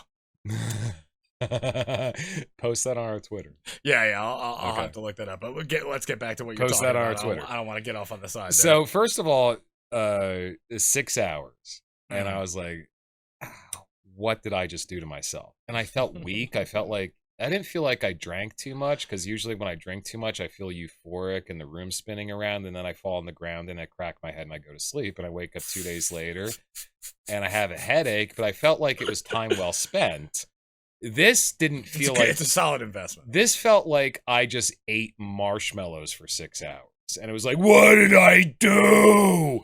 Or Taco Bell, you know? And yeah, like Taco Tuesdays at the brewery. Yes. Yeah. And I felt like I needed to take an emotional shit, but I don't know where my emotional asshole is. Because you're so constipated from eating all that toxic cheese. So, and then it took me 2 weeks. This is before I made this your task. Yeah. And thank you for taking before it you up. pawned it off on me. Before I realized that Clown World, which seems so innocent at its outset, is also extremely right-wing bent, but so much more subtle. So here's my question before I get into my next point. Where's the left comedy that's actually funny? So here's the funny thing, is that... Because aside from Jon Stewart, who's semi-retired, and John Oliver, who some of his bits I think are funny, but a lot of them get preachy real fast. The left gets preachy quick. I think that's the reason why, so quick. I mean, everything on the left is like right up there with Babylon Bee. Now, Clown World, at least they're insidious. But that's the entire thing. So you're more left. Sure, I'm definitely more left. You're probably the leftist person I know. Where's the real comedy on the left? So have you ever heard of this thing called, like, stand-up comedians? Like, the vast majority of them are left-leaning. Are you about to fucking say something that's extremely condescending? Because not in the mood. I was just fucking around. But my point Go is, fuck yourself. Is that so the funny thing is that you bring up where is the comedy on the left? I actually watched an entire podcast by, like, an extremely left-leaning person. Okay. Who brings up the same thing about the comedy on the right. And I think Really? Yeah. I'll show it to you sometime. Now, obviously, it's now way don't too get long me to go wrong. into I thought now. Babylon Bee was going to be way funnier than it was. And it's not. The Onion's way It's not. funnier. But the Onion's great. But the Onion will make fun Is the Onion of people left? on the left. But that's what I'm saying. Is I think here's the misperception. Because I've been a fan of them for years and I can't tell. But that's the point. That's the point. Is that I think that the reason why people who are right-leaning or people who are centrist, well, not as just slightly right-leaning or who absorb. Let's say I'm not calling you right-leaning. I'm saying you absorb right-leaning media. I absorb both. And I Yeah. said this in the podcast I did with Harry. I watch right-wing media because I think it's hilarious. And then I watch left-wing media because I think it's even more hilarious. It's all satire to me. It's performance. Sure. So let's say apolitical. Because I really do consider myself apolitical. Yeah. So I would say that most people would not see The Onion as apolitical. I think that most people would see The Onion as slightly left-wing. Wow. Yeah. I don't get that. I mean, now here's the thing, is that they will make fun of the left almost as much as they'll make fun of the right. And that's the reason why Jon Stewart was funny, is because he's coming from a place of, these are my beliefs, and these are the people covered in shit screaming that make my beliefs seem invalid. Perfect. That's great. Jon Stewart was a fucking master at that. Exactly. And so the entire thing is, most left-leaning people, in my opinion anyway, as a left-leaning person, are more critical of their side's viewpoints. Whereas... No, I don't see that at all. Okay, That I mean... sounded a little cringe. From a comedy aspect, I'm Yeah, saying. no, I'm picking that up. I just that didn't seem legitimately Yeah, honest I think you to probably me. faded in and out of That's okay. audio We're there. I'm back. just letting you know. That didn't seem legitimately honest. Well, I'm not speaking as these people. I don't consider myself a particular leftist or anything like that. I'm not like, oh yeah, Antifa, woo. But I'm also I not think like, they're great. Antifa. I love Antifa. Well, they're just anti-fascists. They're Is anti-fascists. What their proclamation is. that are fascistly anti-fascist. What's more satanic and New World Order than being fascistly anti-fascist? So I love it. So Antifa's a funny thing. It's a parody within itself. It's a meta-narrative that's actually acted out in real life. Like what do they call that? Real life LARPing? Well, no, LARPing is just live action role playing, so that it's already real. Yeah, but they're doing it in Yeah. real life, just kind of like QAnon was. Like, it's obviously LARPing, but some people don't understand that it's role playing. And okay, so that So actually that's Antifa. so that actually in my perspective, ties into a point that popped into my mind. Go ahead. Was the entire concept of, do you like? Well, do we want to finish up that thought first, because I can get back to this one about like where are the left comedians? Well, I guess we should stay in order unless you have something really interesting to bring up. I mean, you're a fucking professional. You're on camera right now. Do whatever you want. No, but it's one of those things where it's like professional, yeah, in the loosest sense of the word. Loosest sense of the word. Literally the loosest I pay sense you of the gas money to come out here. Hey, we don't go. You're getting paid. But yeah, no, as far as where are the funny people on the left, they're everywhere. The people who anybody who says where are the funny people on the right and where are the funny people on the left has been consuming too much of one of the mediums. Okay, but I'm not going to say where are the funny people on the right, because the right doesn't seem to be attempting the thing. Is that fair? Like Attempting the thing. Attempting comedy. I mean, other than Louder with Crowder. Yeah, and he's obviously a stand-up comedian who went to being a podcaster and all that. Yeah, but when I watch that, and then I watch, if you want to, we're just talking about stand-up at this point, I'm assuming, because Clown World and Babylon Bee, obvious. Yeah. Obvious. Libs at TikTok. But, Jesus Christ, I mean, you put yourself out there like that, how can you expect not to be satirized and made fun of? But, I mean, you know, I don't see a lot of obvious right-wing stand-ups. I mean, most of the successful stand-ups that I see are, I wouldn't call them centrist, I would call them apolitical. They're looking at what is worthy of ridicule. They're iconoclasts. They're iconoclasts. They're looking at what is it. Where's the sacred cow, and where can I carve it up? And right now, the left seems to have so many of those. Sacred cows? Yeah. Okay. Yeah. And the right, and it's probably, in my opinion, just because they're out of power, or those sacred cows are so old that they're not immediately perceivable, and the left's sacred cows are so brand new, they're bright and shiny, and everybody's paying attention to them. It just feels different somehow. Are you picking up what I'm laying down, or am I not describing it properly? I think I get what you're saying. I mean, you know, I'm not 100% sure, but I feel like the reason why, like you were talking about the bifurcation of society. Yeah. And I think that that's the reason why comedy has become a partisan thing, is because it's turned into a situation where people are being fed this narrative that the situation is dire and it's us or them, and it's et cetera, et cetera. It's Sure. like, and that separation of a group of people who are all just people. It turns conversation into war. Exactly. And so you can no longer, like, try being a successful comedian who doesn't talk about anything important, because according to everybody, everything's so important. Oh, I can think of several. Oh, but what I'm saying is that, like, it's a very tough razor to skid along without getting cut, Sure. you know. And it's one of those situations where I feel like that's probably where it's like, oh, well, like the left is like, well, why aren't conservatives funny? So And then the right is like, well, why aren't liberals funny? So And it's because they disagree with what they're saying. Yeah, as a and I think that every comedian that I really appreciate, you can't pigeonhole them like that, because they're real people. And as an artist, that's the reason why I love Harry, who on my last podcast, so much, is because he's a genuine character. Sure. He is what he is, unapologetically, and he didn't have a place in the world, so he had to create his own.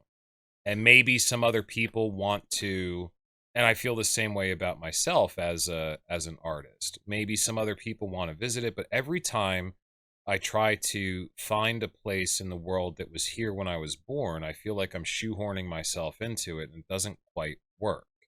All the comedians that I love and respect, and the entertainers as well, are people that have created their own niche, found their own audience, have gone out of their way to find their own voice, and have not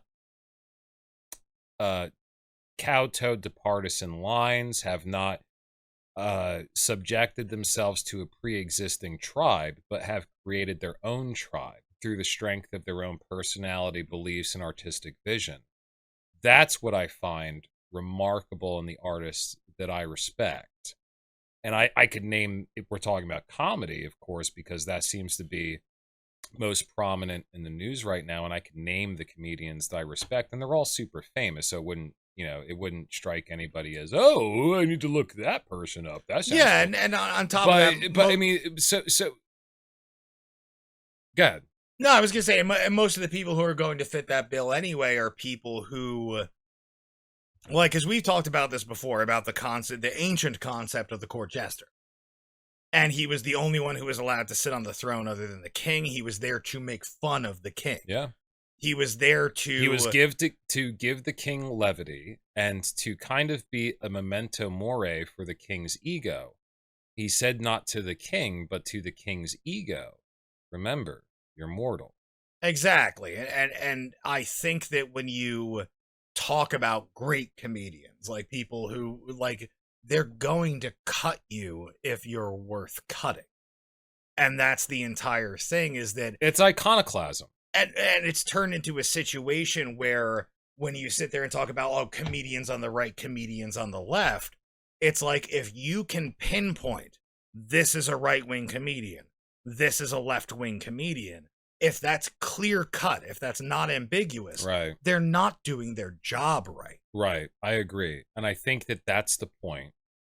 And I think that we're coming back around to what I was trying to give words to, that I was feeling. I think that you can't be a true iconoclast if you're partisan. Yeah, I think that you can have your views and they can lean one way or another, but it can't be sacred. I agree. Because the only thing that can be sacred is something that, like, it's I mean, obviously, like, you could draw distinctions on sacred. But my point is, if there is something that somebody is ridiculing, it's up to you to answer that ridicule if it's that heartfelt of a belief. You can't just call them, you're a shithead, because you believe this. It has to be like, hey, here's why you're a shithead.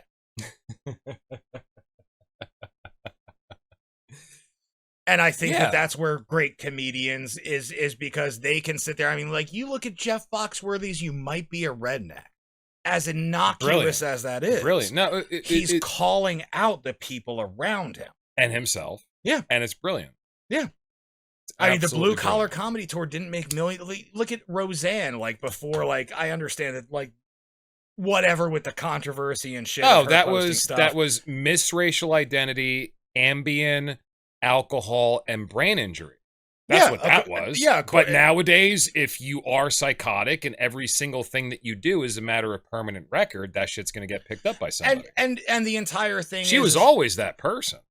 And I don't know enough about her to. Well, I heard her interviewed on Joe. That's where I'm coming from. No, I got you. I did not see that interview. So, but I mean, as far as like, hey, I'm willing to give anyone the benefit of the doubt on anything.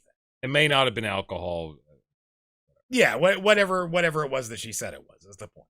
But I'm willing to give anybody the benefit of the doubt on anything. It's like, but that's the reason, like, to tie back around. It's like that's like, where are the funny liberals? It's like, there's plenty of funny liberals. It's just that everybody's so fucking uptight right now. I don't know, man. I guess you're right. It's when it's obviously partisan, it's not iconoclastic.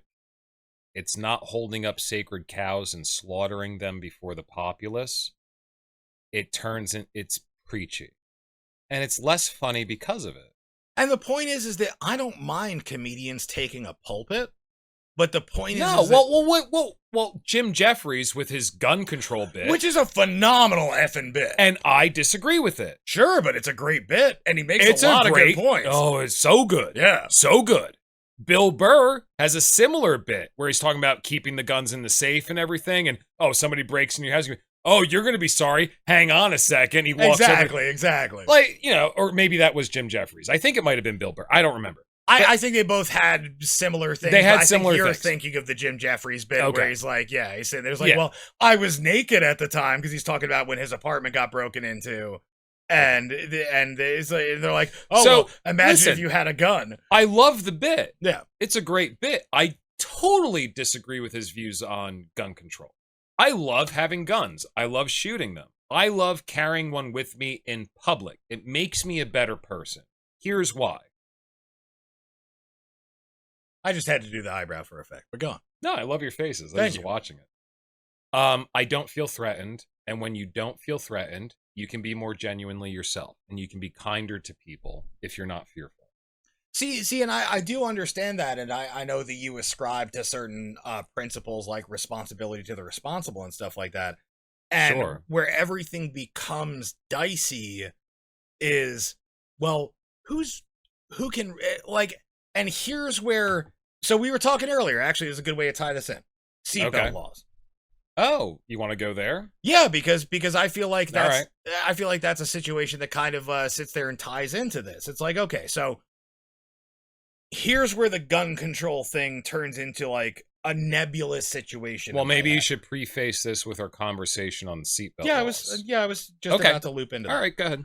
So when you think about the concept of seatbelts, it's like laws about seatbelts. It's like, so seatbelts were developed by, I believe, and somebody, our two viewers can correct us if I'm wrong on this. I believe it was developed by one of the heads in Volvo. Okay. Volvo was actually one of the first companies that sat there and was like, you know what?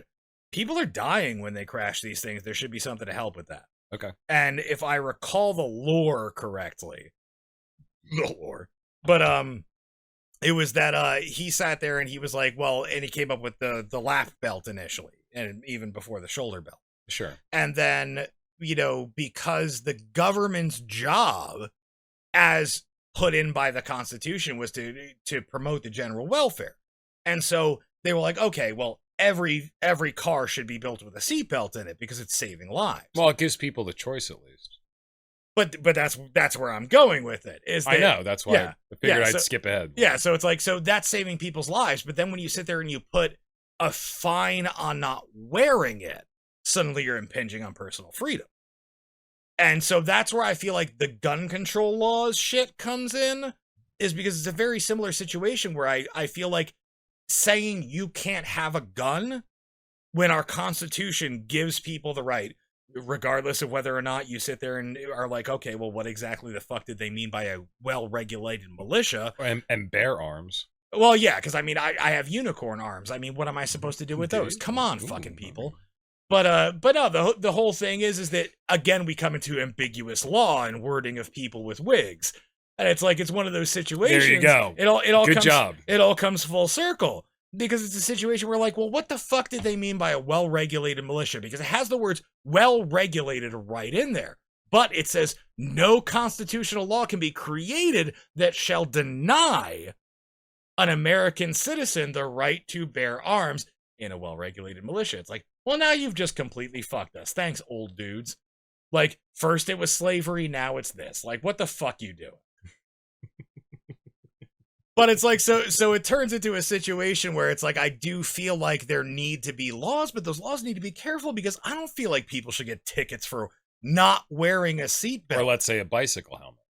Sure, like, or a motorcycle helmet. And what are these laws really in place for? And you brought up, and this was where I had to, because I brought up initially a wonderful essay written by Anton LaVey. I believe it's in The Devil's Notebook. And he talks, the title of the essay is How to Avoid the DPs, or the demoralization process. And he talks about how all of these laws meant to keep you safe actually psychologically make you feel like a child under the rule of a parent. And I said, well, it's probably there on purpose to infantilize the public into submission to the, whatever you want to call it, the oligarchy, the plutocracy, or the democratically elected republic, the people in charge. Yeah. And you can become one. I mean, that's a thing you can do. If you're popular enough, it's just a popularity contest. It's like the WWE. But then you brought up insurance. Here's where it gets tricky. So talk about what you were bringing up with insurance, and maybe that's the reason why now it's the law, because that's interesting. And that's where I had to backpedal. Yeah, could you bring up that text real quick? Because I forget exactly what I said. Well, basically what you said was, because there's a greater liability to insurance companies, liability insurance became a law. That's basically what you were getting at. And I think that, any person would say that's a good thing. If somebody hits me, then they should be able to they should have to pay. And if they can't pay, there should be a financial institution that pays on their behalf, and then they get paid back by the person at fault. I mean, that's basically the concrete concept that we're talking about. So of course that should be. So with seatbelt laws, you are less liable for the injury of others from a financial standpoint, because there's less possible injury when you hit somebody, to them, not you. Yeah. You only legally have to have liability insurance to drive, at least in most states that I'm aware of. So that actually made sense, and I had to backpedal a little bit, say maybe it's not just a psychological psyop, maybe it is for concrete reasons, and that was a legitimate point. Yeah, but the funny thing is I do think that while there is that point that I made, my point within that point actually was that it's also so they can make more money. Because the entire thing is they're like, okay, like I said, laws mandating that cars have seatbelts, I 100% agree with that. That is 100% us versus us as consumers in a country that is just like complete free market. We need to be protected from companies that are like, well, I'm not going to put that in because it's less cost efficient when it's needed to save lives. But when you're ticketing me for not using a thing, it's like, all of a sudden it's like, well, what the fuck? Like, isn't, like, if I want to die, is that okay? And well, apparently not if the other person is found to be at fault. Exactly, and because then my injuries, my injuries are more substantial. So that was a legitimate point. Yeah, and that added nuance to the conversation. Now, do I think that what you always say is not crimes per se, but crimes of opportunity. Crimes of opportunity, yeah. By the government. Now, they can use that demoralization process to psychologically infantilize the civilian citizenship. At the same time, they're protecting the vested interest of companies. Sure. And at the same time, and it's all making multifold. sure that the people who are injured by assholes who drive drunk, like this guy, are compensated adequately. So it's there's no good and evil. Yeah, there's no bifurcation. No, yeah, it's a complex network of vested mutual interests. Yeah. Vested interests, whether they're emotional, intellectual, philosophical, metaphysical, aesthetic. There's a few other words I'm losing right now. Words! And it's all convoluted. There's no bad and good. There's no right wing. There's no left wing. It's just a bunch of different people who are all their own individual universes. What did I just watch? Literally a universe. Trying to get along with each other. Yeah. On the same plane of existence. And it gets corrupted because of greed, avarice, which is a fancy word that means exactly the same thing, which I wanted to say. And vested interest, and the thing where people have perverse incentives. And that's the entire, like, to me, that's one of the cruxes of it, is it's very difficult to create free market incentives that don't drive people to their basest, like, most corrupt version of the most animal version of themselves. Yeah. Because if you're sitting there and you're trying to create positive incentives, it's like, well, as long as laissez-faire capitalism is like, hey, that's the law of the land. That is like making money. That's the purest thing you can do. It's like, all right, everything else is out the fucking window. Well, I think we're going to have to end on that for today. There were a lot of things that we wanted to get to that we did not. We are running out of time, and my favorite bit that we do is still, even though this is a great conversation, I think that we ended on a good note. So I'm going to stop it there because I don't want to get into something and have to stop it short. Yeah, so sure. We're going to take a quick break, and then we're going to come back, and we're going to do we're going to reveal to the public for the first time a satanic ritual where we invoke the spirit of Alex Jones. Stay tuned.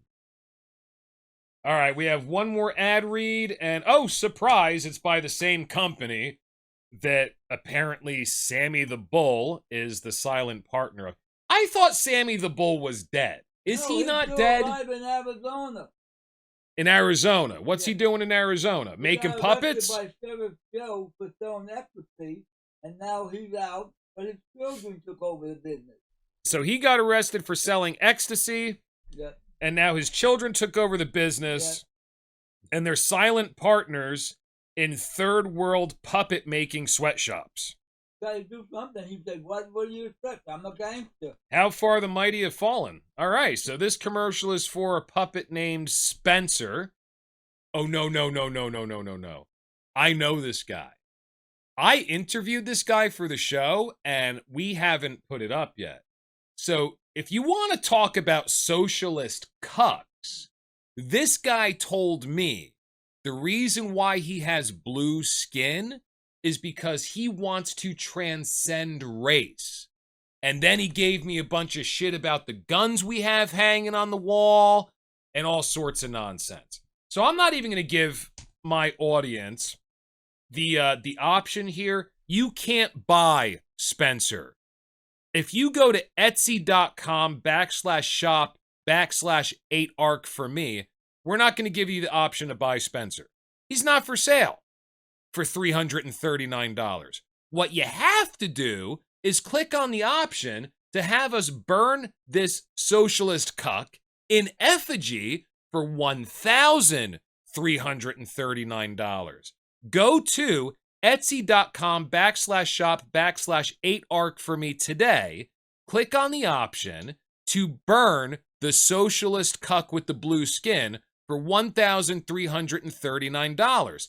Enter the coupon code NWONOW for 20% off your purchase. We'll send you the video with your name on it so everybody on YouTube knows that you're the reason why that little blue socialist cuck was burned alive on camera. Now, if you yourself are a socialist cuck, go to etsy.com/shop/8arc for me today and buy Spencer for $339. Enter the coupon code NWONOW and I will add 200% additional profit to your purchase order, and all of that money will go directly to Sammy the Bull. I'll even bypass my producer, my greedy ass producer right here. We're gonna be a real American and burn that son of a bitch socialist. We're gonna burn him, and you're gonna pay us to do it. Thank you.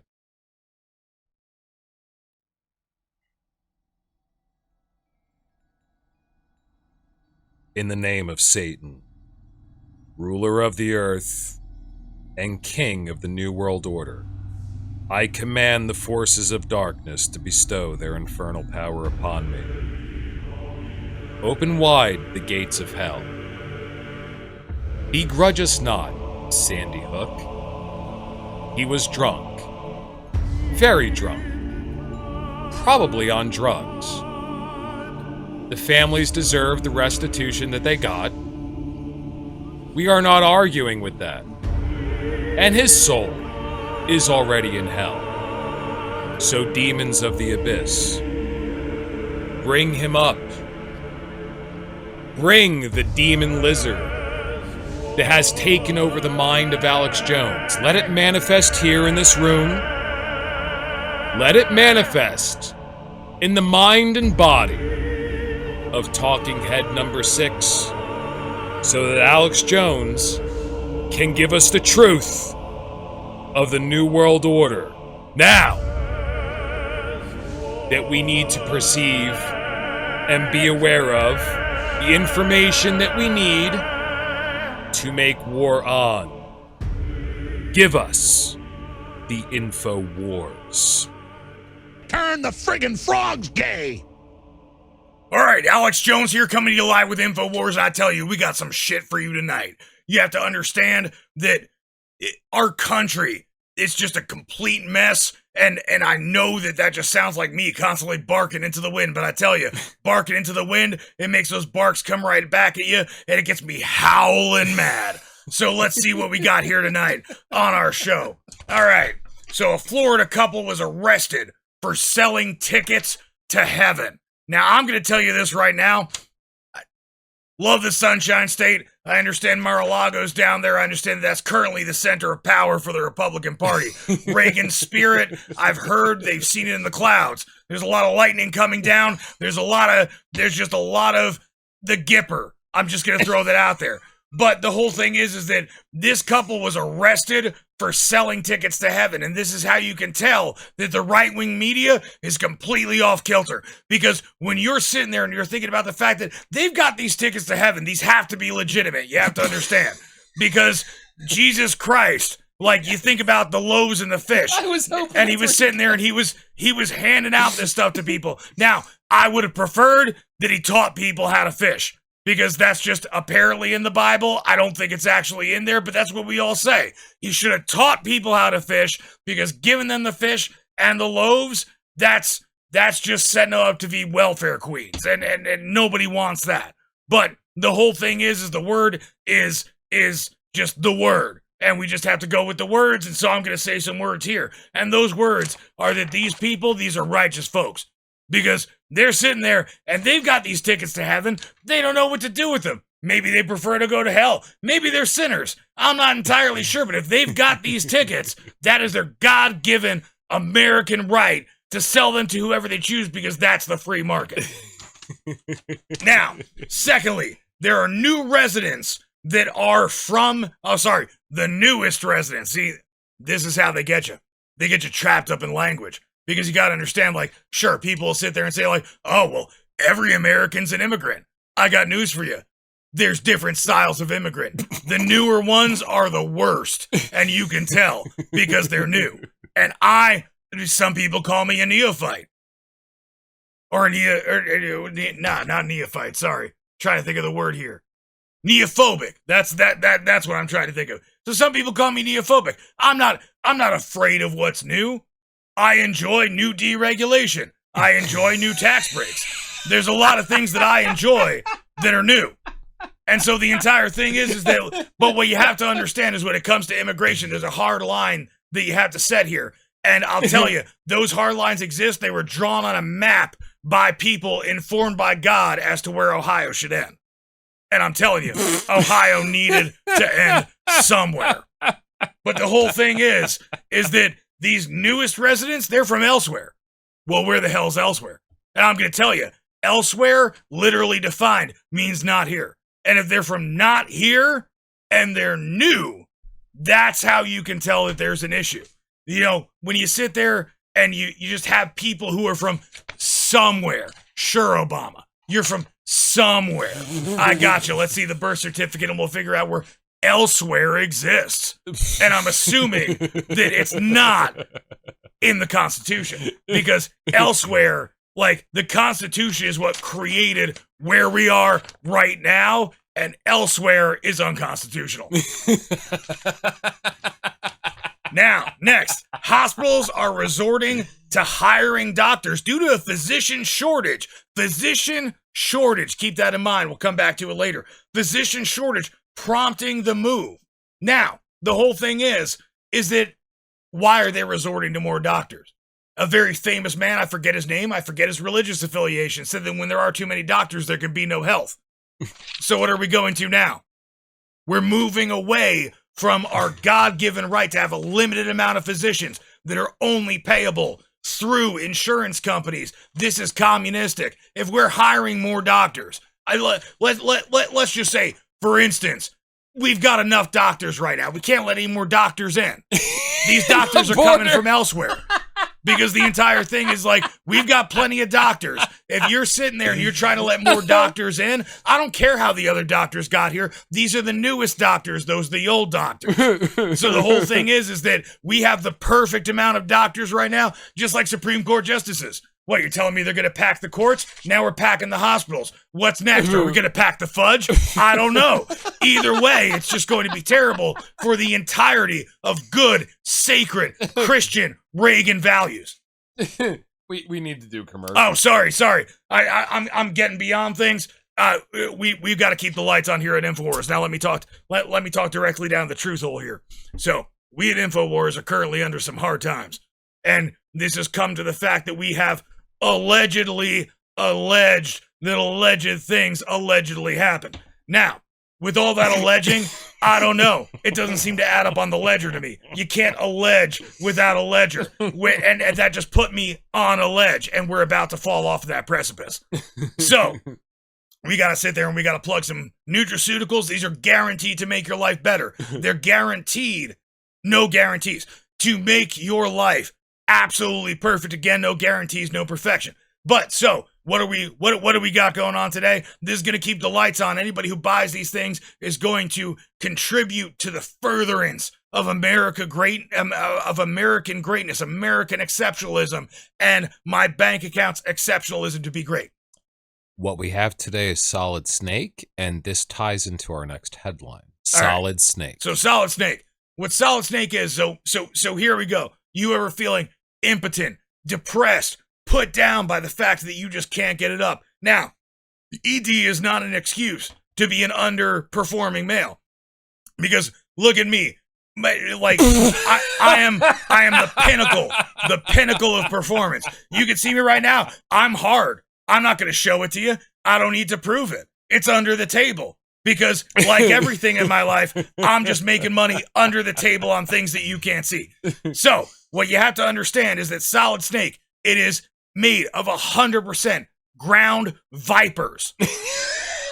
So we just sit there and we get these snakes. How do we lure them in? We sit there and we build these nets. I'm telling you, they're out in the middle of the Mojave Desert. Like, you just sit there. I don't even know if vipers live there. I'm going to be honest. It might be rattlesnakes. I'm not sure. The point is, there's pure ground snake venom inside of these pills. And as soon as you swallow it, I tell you, like, just like being bitten by a rattlesnake, your body's going to go stiff. And I'll tell you what a part of your body is. You know what I'm talking about. I don't even have to say it. And it looks like a snake. And I'll tell you, this is the most solid investment that you can make toward your own masculinity. Now, moving on. Next thing we've got here. Reputable journal, the New York Post. So we know that this is like the laptop from hell. I'm telling you, I'm about to I haven't even looked at the headline. About to grab a truth bomb and just sit there and duplex you with it or suplex you with it. I don't know. I'm not sure where I'm going to end up living when all my money goes away. I was looking at duplexes. It confused me. So, Wiener, I'll stick it out. Yeah, you will. Now, anybody who's not familiar with this understands that Mr. Wiener here sent a bunch of pictures of his, let's call it solid snake, out to a bunch of people. And I'll tell you, they said that it was unbecoming of I forget his political position or affiliation. In all honesty, I don't care. Guy's in good shape. He's bought our supplements, obviously, or a snake wouldn't be so solid. But I'll tell you, he's going to stick it out. He's not going to give in to the pressure of this liberal organization to sit there and say, oh, well, you've got a solid snake, so obviously you're anti-LGBTQ. So the entire thing is like, you can't sit there and fault a man for proving his gender identity because, frankly, that's just completely, I don't know, what do they even call it, sexist, genderist? I'm not even sure anymore. I don't know what the rules are. And speaking of not knowing what the rules are, is that apparently it's a great day for kids. And I'll tell you why it's a great day for kids is because ruling releases sex offenders. So the entire thing that we've got going on here is that we've had a court ruling. Apparently, let's see here. I can't even read this. I'm going to be honest. My printer's kind of shit. But the entire thing is that when you put these two headlines next to each other, and I'm just going to hold these out there like that so that you can see them, but you can tell what's going on here. This is intentional misleading. This is the Daily News. Daily News. Is it really news? Is it fake news? I'm not even sure. The point is, if you're telling me that it's a great day for kids when a ruling releases sex offenders, then you are obviously on the side of the Epstein cabal. Like, you're the kind of person who's sitting there, it's like, oh, sure, I'll take the Lolita Express. Let's go down to that island I heard about. I hear they've got great mojitos. Now, my point is I've had those drinks down there. I've been down to that island. I don't even understand why you people are so upset about this. Trump's been there. He's flown a few times. His daughter came with him. It's all above the board. I mean, sure, he says he wants to have sex with her all the time, but that had nothing to do with the trip. The point is those drinks are solid. It's a great day for kids when those rulings sit there and get those sex offenders specifically in that situation. Anytime when you're like, let me tell you, if these sex offenders, if they're reading you books, not great. If they're sitting there and they're like, come to my island getaway, give me a massage. Here's my girlfriend, Ghislaine Maxwell, or whatever her name is. She's cool, right? I like calling her okay. Ghislaine. Ghislaine, yeah, sure. I mean, she definitely created a Ghislaine straight to Epstein, I'm telling you. You know, and we sit there and that road is paved in correctness. It's white. That's how you tell it's correct.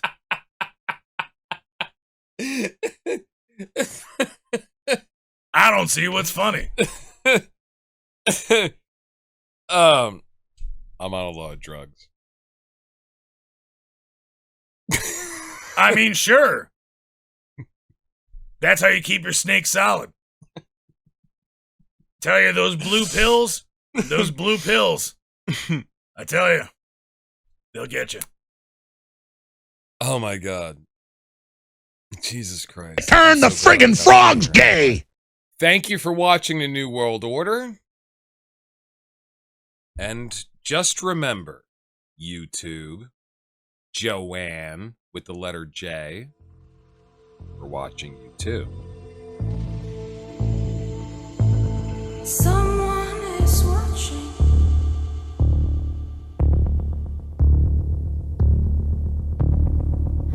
strangers.